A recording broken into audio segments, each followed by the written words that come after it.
And the sticker price, don't share it in the comments section when people ask what the price is because they didn't watch the video. But it's $180,805. Let's see what else you get for that price. We're going to start up here with our upper console. And you'll have things such as your lights and different things along those lines that I know you're used to seeing. Here's the control for the power shade. This is for the power sunroof. We will also have our digital rear view mirror. We want to take advantage of that. You can do that. You can make adjustments on that depending on what you need to do. You've got your settings over here. As far as storage goes, you've got the upper glove box right here. And we have, let's get that out of the way real quick over there. There we go. Teamwork, right? And then there's your regular glove box right there in the more conventional position. Now we're going to go over to the passenger side door panel. I love that you have seat memory for the passenger side. You've got all your controls there for the seats, everything that you need. Now you might notice that lumbar support is missing. I'm going to show you where that is. It's in the center screen.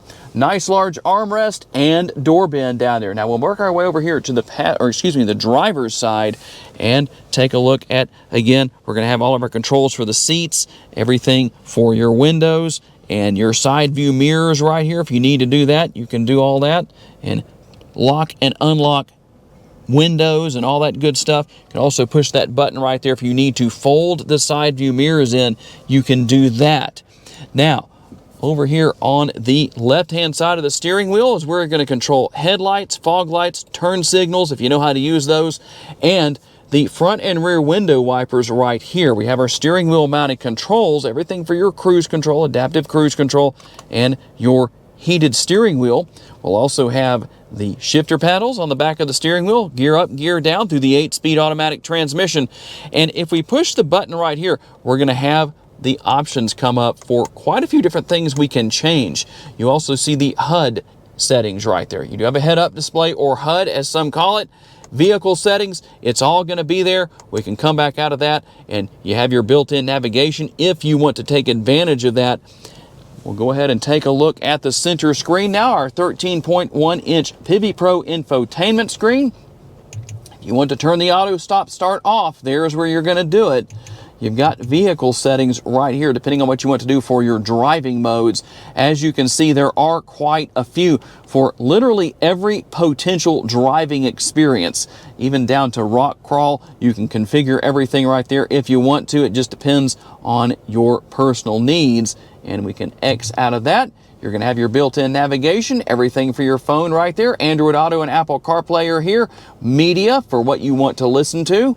And then you're going to have your slope assist right here. It gives you some information on what's going on if you're out on the trail somewhere.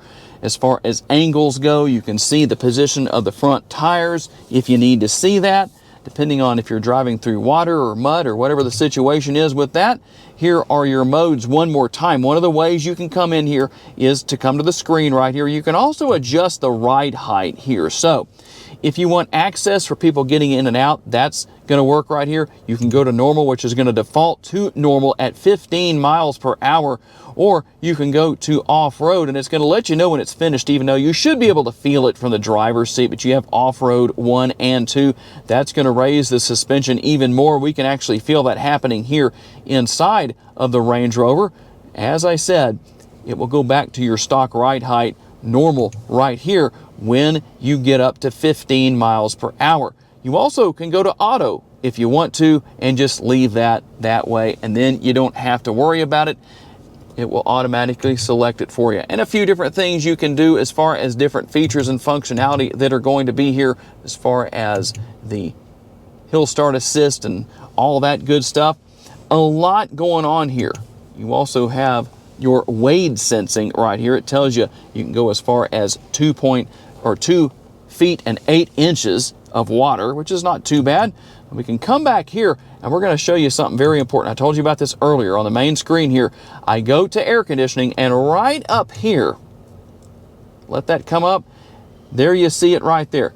Adjust. What can you adjust? Guess what? That's your lumbar support. You have all the different options here, the headrest, the bolstering, whatever you need to do, the cushion, you can do it all right here. No big deal. You've got your seat heat. You do have the massage seats if you want to turn that on. And obviously you have that in the front and the rear, as we showed you earlier. At this price point, you better, right?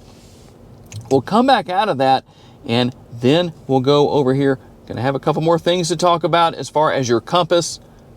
A few things there. We're not going to cover it in super drastic detail, but here are a couple more things that are very important. If you're looking for your different icons, here they are. You can see Android Auto and Apple CarPlay. How about your cameras? I told you there's cameras all around this Range Rover. So if you want the 3D view, there's where we're going to have that. We can go all the way around.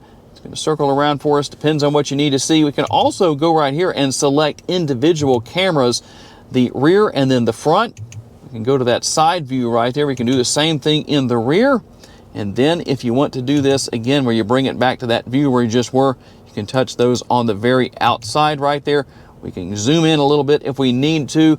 You also have your off-road view that's going to let you see what's directly in front of you.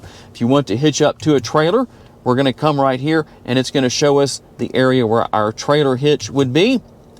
And that is what you have going on where that is concerned. So many things here that we could do a tutorial on this section only. Now, your cabin lighting, if you want to come into that, here's what we're going to have. All your different options right there. It's going to be hard to see with the sun being out today, but you do have your different options depending on what you want, what your preference is, maybe what kind of mood you're in. And last but not least on the screen, you also have your settings right over here. Let's see if we can get that to come up for us. Go to that gear icon right there, and then we come back out just like this. There are our settings, and you can come in and do whatever you need to do. Now, we'll work our way down, and we're going to see right here. Your wireless charging pad is located right down here. You also have a USB port and a little bit of storage space right behind that if you want to take advantage of that. Your shifter is right here. I like how it fits neatly in the palm of your hand, the button to turn the engine on and off. And your cup holders are neatly concealed away underneath this cover.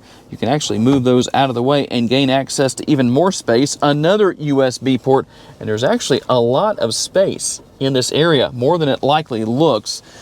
And we can move that back out of the way, close that up, take advantage of the center console lid as an armrest. You do have the armrests built in here if you want to take advantage of those, but it does tend to kind of get in the way of the seat belt buckle down there.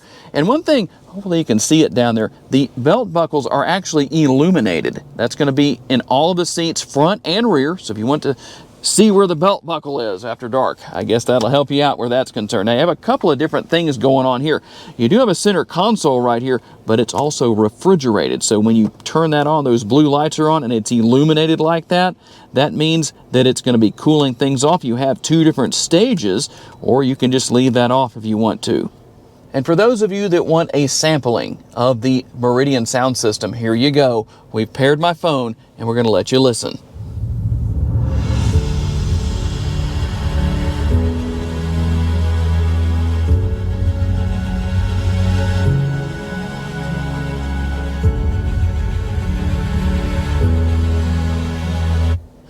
I hope that does it justice. I'll tell you what, it sounds phenomenal here in person. Don't know if my microphone picked it up as well. You might need to hear it for yourself, but I promise you won't be disappointed.